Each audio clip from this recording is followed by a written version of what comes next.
As Election Day approaches in less than 2 weeks, few races have garnered as much attention on Long Island as the Suffolk County Executive Contest. Current office holder Steve Calone is term limited, and Republican Ed Romaine and Democrat David Calone are both vying for his seat. Calone lives in Setauket and is a former federal prosecutor and businessman who joins me now to discuss his candidacy. David, thanks for being here. Good to be with you, Michael. Good to be with you as well. So, starting off, this is not the first time that you have run for public office. In 2016, you vied for the Democratic nomination in New York's first congressional district. You ultimately lost that Democratic primary. It's been several years since then. What inspired you to run for the highest seat in Suffolk County? Yeah, I feel like Suffolk County is at an inflection point. We have real opportunities ahead of us. We have real challenges that we're focusing on. We need to focus on, and my background is unique for this position. We've never had a prosecutor be county executive. We've never had a business person be county executive, and I'm both those things.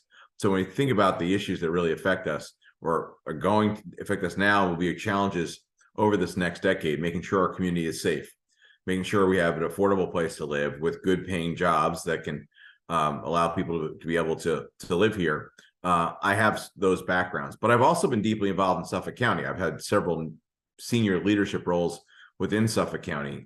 For instance, I chaired the Planning Commission for the county for 8 years under the last two county executives, and I headed up the county's Superstorm Sandy Review Task Force, and I headed up the county's small business recovery efforts during COVID-19. So deep involvement at the county level, but also bringing other skill sets that we've never had as a county executive, but I think are perfectly attuned to the issues we're facing and the challenges we're facing going forward. We're going to touch on a lot of what you mentioned, and let's start with the economy. Residents across Suffolk are struggling with higher prices across the board, from food to home prices. You say you want to reduce property taxes by at least 10% if elected. In what other ways would you seek to alleviate the financial burden facing Suffolk families? Sure. So it starts with, you're right, taxes. I proposed a plan to cut general fund property taxes in Suffolk County by at least 10%. And we can do that for two reasons. One, for the first time, you'll have a business person looking at the budget, looking at how we can make this the budget more, or the county expenditures more efficient, how we can look at bringing in new technology to bring down costs over the long term. We also have an opportunity to look at what kinds of grants we can get. So we've never had in Suffolk County a grants office to go get funding for the government, for not-for-profits, for different levels of government, county government, as well as other levels of government. So we have an opportunity to do that. I'm committed to putting together a Suffolk County grants office to help fund some important initiatives here in Suffolk County. And then I propose to cut my own pay by 10% as county executive, because I think it's important to lead by example. So those are ways that we're going to make government more efficient, which ultimately, in combination with the fact that we have $700 million in reserves in Suffolk County, the most we've ever had, that those two combinations will allow us to bring, make a cut in property taxes at the county level, at the general fund level. Now, the other thing I would focus on is making things more affordable generally. And I put out actually a whole affordability plan. It's 20 pages long. If you want to go read it, Michael, on our website, you can go to suffolkforward.com. A lot of different ideas on how we can make Suffolk County more affordable. But let me focus on housing, because that's probably the biggest cost for many people.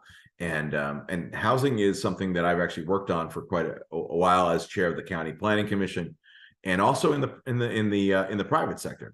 As a not-for-profit leader, I helped start housing developments here in Suffolk County and throughout Long Island. And wearing my for-profit hat, I've been involved in development of housing projects and developments in other places around the country. So, for instance, helping to redevelop a strip mall or a mall outside of San Diego, repurposing government property in Florida around their community, one of the community colleges down there, to put housing in. So these are all ideas that I've been involved with in the private sector that we can bring here to Suffolk County. Now, from my perspective, housing is important that it be done from the bottom up perspective. Governor Hochul proposed a housing proposal back almost a year ago now. That was a very top-down proposal, and I thought that was the wrong way to go at it, and I rejected that and spoke out against it. but I do think that the county can play a key role with the municipalities. My proposal is that the county create a chief housing officer for our region to work with the municipalities, our towns and villages, to identify where we have infrastructure already in place for development. So that could mean our roads are already in place, water, wastewater, those kinds of things, so that we can identify for the developers where we are ready to have housing, which communities want to have housing, where we already have that infrastructure. And let's start there, because that's the low-hanging fruit here in Suffolk County for where we can do housing. And then we can identify places like downtowns, we can identify places like strip malls that can be redeveloped, we can identify government property. The largest landowner in Suffolk County is Suffolk County. And while of course we wouldn't develop on our parks, there's places like community colleges and office buildings that are not being utilized as much as they were in the past, especially pre-COVID, that we should look at to put housing in. So those are the kinds of things that I would do to focus on making housing, having more housing of the kind that people can afford. Let me go back to what you mentioned about grants. It's from what I heard of you, you want to make a grant commission for Suffolk County. Now, a lot of towns do similar things, but are you confident that Suffolk can experience an economic boom under your leadership that will make it so you wouldn't even need grants like that? Well, I think we should definitely pursue grants, because the federal government has put together over a $1 trillion infrastructure funding over the next 10 years that we should go after, because other places and other states and other counties are going after that right now. Suffolk County does not have a grants office. The towns and villages are not really set up to get major grants. They can get some grants, but grants are very time intensive. You need people who are actually experts at getting grants. And there's all these reporting requirements when you get the grants, et cetera. And so there's no real organized way on a regional basis to go after these grants. So we have $1 trillion in federal infrastructure dollars, federal dollars, mostly infrastructure related. And then there's also $4 billion in state funding for green infrastructure. So environmental, water, those kinds of things, green energy. That we can go after. But if we don't go after that money, Michael, others are going after it. So we should get our fair share, but we have to go and compete for it. And we have to have an organized, strategic way of doing that. And by creating a Suffolk County grants office, we can do that. Now, But your point, sorry. No, I want to talk about infrastructure, which is something you also brought up. Long Islanders are still impacted by Superstorm Sandy over 10 years later. What specific storm preparation measures or infrastructure projects would you seek to implement as county executive to reduce damage from future natural disasters? Sure. So I was asked to head the Superstorm Sandy Review Task Force for Suffolk County, and we brought together people throughout county government, all the different departments within county government, and also outsiders, environmental folks, labor folks, all different kinds of people with different experiences, engineers, all those kinds of things, to come together to see what the real question was: what did we do well preparing for Sandy, and what do we need to do better to prepare in the future? And so we put together a whole report on this, which is starting to be implemented. I look forward as county executive to finish implementing that. But it involves a couple of things. So we need to make sure that we're protecting our natural defenses. So that means protecting Fire Island, which is our barrier on the South Shore, of course, and protects the mainland. So that means helping our dunes be restored, having our sand replenishment, those kinds of things. Then when it comes to the mainland, it's protecting some of our critical infrastructure. So that means, like, for instance, when you have power, the substations for power are how they distribute power out to the local areas. Those substations, particularly those closer to the water, needed to have more protection. Some concrete walls, raising up, those kinds of things. That's really important. Another thing that's important is protecting our wetlands. Our wetlands are the buffer, if you will, for the storms. They absorb storm energy, storm surge from the water, even to some degree wind. And so making sure we're protecting those natural wetlands is really important to make sure we're protecting people's homes. And we've been doing some things like buying people out of properties. The federal government provided money to do this, where they really were in such places that Sandy revealed to us were really at significant risk. Also been helping people raise their homes if they live close to the water. And that's something that's been happening and needs to continue happening as well. Now, alongside the economy, crime is another big issue on voters' minds heading into November 7th. According to police department police department statistics that were provided to Newsday, major crimes increased 15% in Suffolk County between 2021 and 2022. How will you go about reducing crime levels in Suffolk County? Sure. So crime is certainly an issue that affects all of us, not just, of course, it's crime that's around us, and even if it's not in our direct communities, it's sort of concern about crime and it coming to our area, right? And so it's not just we've seen a real spike in property crimes in particular, and so we need to. I'd be the first candidate, ever who's been a prosecutor to be county executive. I'm the only candidate, obviously, who's running this year who has any law enforcement experience. I put together a comprehensive safety plan. It's at our website, suffolkforward.com. But a couple of things I would point out to you, Michael. One, we need to fully fund law enforcement, make sure we're filling the vacancies that we have in our law enforcement agencies. We need to make sure that we're providing them, law enforcement, our police in particular, with the tools and the training they need. We haven't invested nearly enough in training law enforcement, particularly our police. We also need to make sure they have technology. So, for instance, when I was involved in law enforcement, we used to do most of the work that you do in law enforcement is out in the field, we call it, right? Knocking on doors, interviewing witnesses, et cetera. Our police do not have the technology that they need when they are out in the field. In the squad cars, they have tablets, just like you'd have a tablet at home. You might have it personally, and they have apps, law enforcement apps on them, just like we all have apps on our tablets or phones. But they don't have the ability to take that tablet out into the field with them, and they do not have work cell phones. So they don't have the ability to tap into those law enforcement related apps when they're out in the field. And so that's something we need to fix as soon as possible. I think it's really important that we have technology that our police officers and other law enforcement officers need to do their job to the best of their ability. We also need to make sure that we're, that's not the only technology. We need license plate readers, and I'm a big believer in Shot Spotter, which is a technology that identifies when guns fired, allows the police to be immediately made aware of that. There's constant improvements in all these technologies, and we haven't kept up in Suffolk County. But another important thing I'll mention is school safety. So we need to make sure that every school in Suffolk County has a school safety plan and has school security officers that are well trained. So not every school safety officers don't have minimal training requirements. We need to make sure that every school has school safety officers that are well trained and can implement a school safety plan to keep our schools safe. A couple other quick things I'll mention, I guess. Drugs, really important that we fight drugs, particularly fentanyl, which is coming to our community and communities across the country. And we need to hold accountable those who are bringing that here, as well as other drugs, obviously very dangerous drugs, very lethal drugs.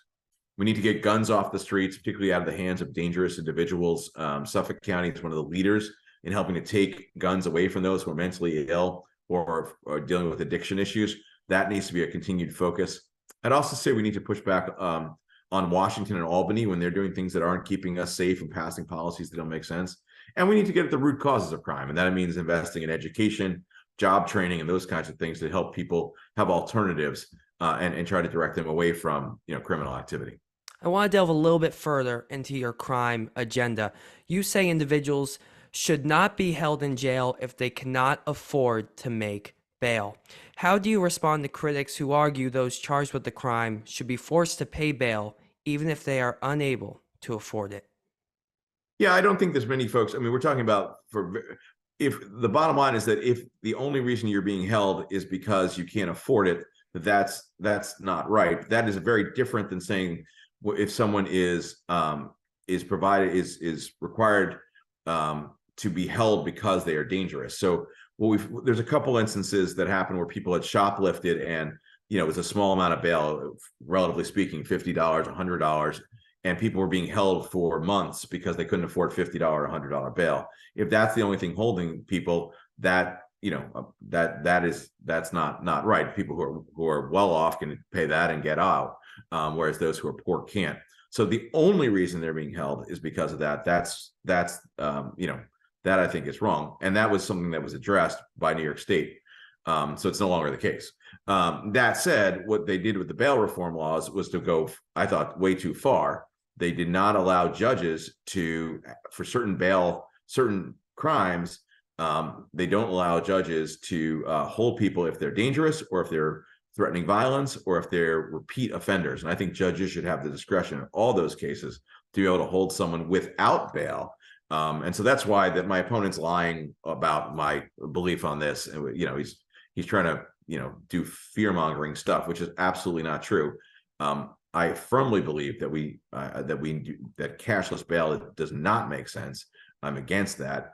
And we need to give judges the ability to hold people if they are potentially dangerous, if the judge determines so, if they're repeat offenders, and if they've threatened violence in any way. So I absolutely would support holding people without bail in those situations. You mentioned that your opponent, Brookhaven Town Supervisor Ed Romaine, you feel that some of his statements have been fear-mongering. I want to go a bit deeper into your campaign. You say you will work across the aisle if elected county executive, but repeatedly over the last few months, you have attacked Romaine, calling his town Crookhaven and referring to him as Crook Ed. What would you say to voters who are concerned you would be unable to cooperate with those whom you disagree with if elected? Oh, to be clear, I think he's wrongly suited for the job. I've actually worked with people across party lines constantly. I believe that his background and the background, look, I live in Brookhaven. People know it as Crookhaven. You need to hire an expediter to get anything through town hall because the system doesn't work in Brookhaven. There's been all sorts of allegations, including recently in Newsday, about corruption at the landfill that the town of Brookhaven runs. So this has nothing to do with the Republican Party generally. This has to do with Ed Romaine and the record of the people in Brookhaven. I've been worked across the party lines a number of times. For instance, when I chaired the Planning Commission, I headed up I created something called the Solar Permitting Initiative that we worked with Democrats and Republicans. We brought together all the townships.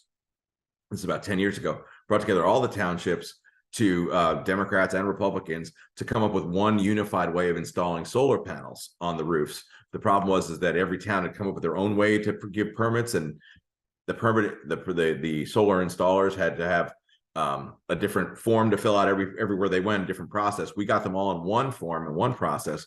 Democrats, Republicans, didn't matter. I brought them all together. We got on one process. In fact, we won for Suffolk County the National Association of Counties Achievement Award that year for that effort. And I got actually asked to speak at a conference in Chicago about it, to teach other counties about how we'd cut red tape here in Suffolk County. So brought everyone together to do that. Another example, Michael, is I quarterbacked the county's strategic plans called the Suffolk 2035 Comprehensive Plan. We hadn't had a comprehensive plan in Suffolk County in about 30 years. I quarterbacked the effort to do that when I chaired the Planning Commission, sat down with every single member of the county legislature, got everyone on board. We got that plan put together and adopted 18-0. Every Democrat and every Republican voted for it because we worked together to get it done. But do you feel that rhetoric, crooked, is contributing at all to partisanship in this country? Is that something that you're okay with? Yeah, first of all, I didn't create an ad called Crook Ed. That was another group that did that. I'm aware of it. I've seen the ad now. But no, look, you have said Crookhaven though for his sure. town. 100%, and I stand by that absolutely, because I live here and I know exactly what it's like. I know the people who are involved in Brookhaven, and people are very frustrated at the amount of corruption. I grew up here. There's been corruption here for years. That is not a partisan thing. Anyone, a Democrat or a Republican, who's involved in corruption, doesn't matter, should be held accountable for that and should not be someone who's getting higher office. And that's not partisan, Michael. That is about doing the right thing, no matter who you are, Democrat or Republican. If it's a Democrat doing that, it's just as bad as a Republican doing that. Now, final topic. To be very clear, that is not a partisan thing. That is an individual thing, or individuals, not a partisan thing. Now, final topic I want to touch on here is education. You say you will invest in universities and vocational education. There's been a lot of talk recently about the power parents should have in their child's schools. As county executive, how would you balance parents' desires with important parts you feel of the curriculum? Yeah, I think most of that plays itself out in the elementary schools and junior highs and high schools. And I have three school-age kids. So I see that a little bit. The county's role is really at the community college. That's where the county plays its role. And the community college is where we need to focus on vocational training, as well as kind of the later part of high school. So as kids are starting to move towards, the work world or the college world, that's where we, I believe we need to be a bigger role of working with the business community. And since I would be the first county executive ever from the business community, I know, how to tap into the business community. I know what the business community needs in terms of future, workers and what people are looking to hire. So for instance, I've proposed that at the community college, we make available to everyone who goes to the community college different kinds of computer certifications. So it could be AI, coding, cybersecurity, those kinds of things. There are a lot of good paying jobs that people can get access to. You don't need a 4-year college education. You need to have access to those kind of training, those kinds of specialized training, but there's a lot of good paying jobs available if you complete one of those certification programs. Another example, Michael, is I've proposed something called Trade Corps, and that is for kids who are in senior year in high school, aren't necessarily wanting to go off to college, but are looking to get involved in the trade. So it could be, working in plumbing or electrical work or whatever. Right now, the contractors who do that work here in Suffolk County have a hard time finding workers, and they have plenty of work and they pay very well. But the county can play a role in creating that connection between the tradespeople who own the local electricians and plumbers and landscapers and all that, and those who are in high school seniors who are looking to kind of to perhaps go into one of those roles. So I've proposed creating what I call Trade Corps, which is working with the high school principals to identify the kids in their graduating classes who would like to learn more about vocational opportunities, and then connecting them with the employers who are looking for people. And there's no easy way for them to find each other. I think the county should play a key role because they're really good paying jobs that are available. Do you feel that program would increase taxes in any way? Would you be able to do that without increasing taxes? Yeah, well, yeah, no, in fact, yes. Sorry, no, it would not increase taxes. It really wouldn't cost us much. It's just simply creating the connections that don't exist now. We could probably do it via a web app or something like that.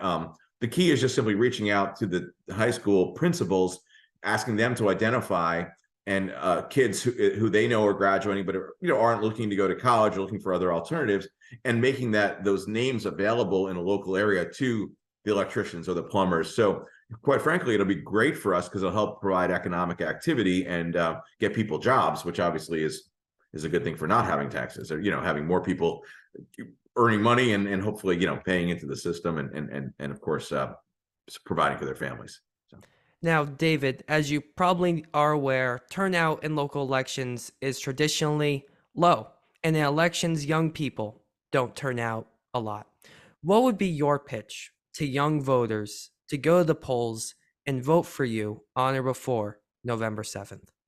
Sure. So these odd year elections are critically important. They're local elections. I often feel like the elections that we have at the national level, the state level, that happen on the even years do get a lot of attention, particularly presidential elections, those kinds of things. But it's really you often see that stuff on TV. The stuff you see when you walk out your front door, whether it's the roads, whether it's the schools, whether it's your local jobs, whether it's your local environment, that's your local government for the most part that's driving that. And so with the local elections, you have a chance to really touch the community that you live in. And so I think picking the right leaders for our community for the next decade is critically important.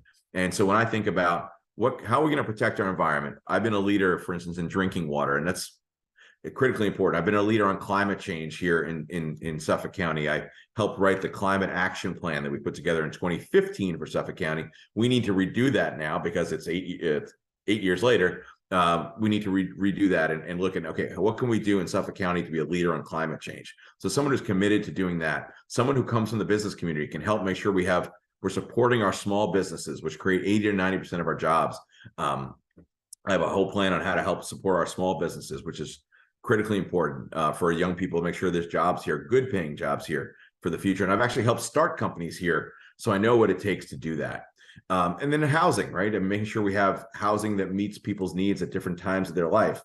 So I do believe we need to have investments in housing that's more affordable. And when I chaired the planning commission for the county, I had the first county housing summit to bring everyone together to start working on this. I have the ideas that we talked about earlier about having a chief housing officer, coming up with a regional, identifying where locations where we can have that housing and get it moving sooner, as opposed to having these long drawn out fights about housing that take forever. And it'll be 10 years before it gets built if we don't get moving on that stuff. So these are the kinds of things that affect people's day-to-day lives. This is what local government's about. And I bring the problem solving skills of these different experiences. As I said, we've never had someone as county executive from the private sector who's actually been involved in doing housing, creating housing, who's actually been involved in creating jobs. And as a former prosecutor, I know what we need to do to keep our community safe. So, and as a leader in Suffolk County government, where I won these national awards for Suffolk County, when it came to renewable energy and, focusing on climate and those kinds of things have been part of my background.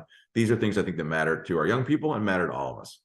Democratic candidate for Suffolk County Executive, David Calone. David, thank you so much for speaking with me today. Good to be with you, Michael.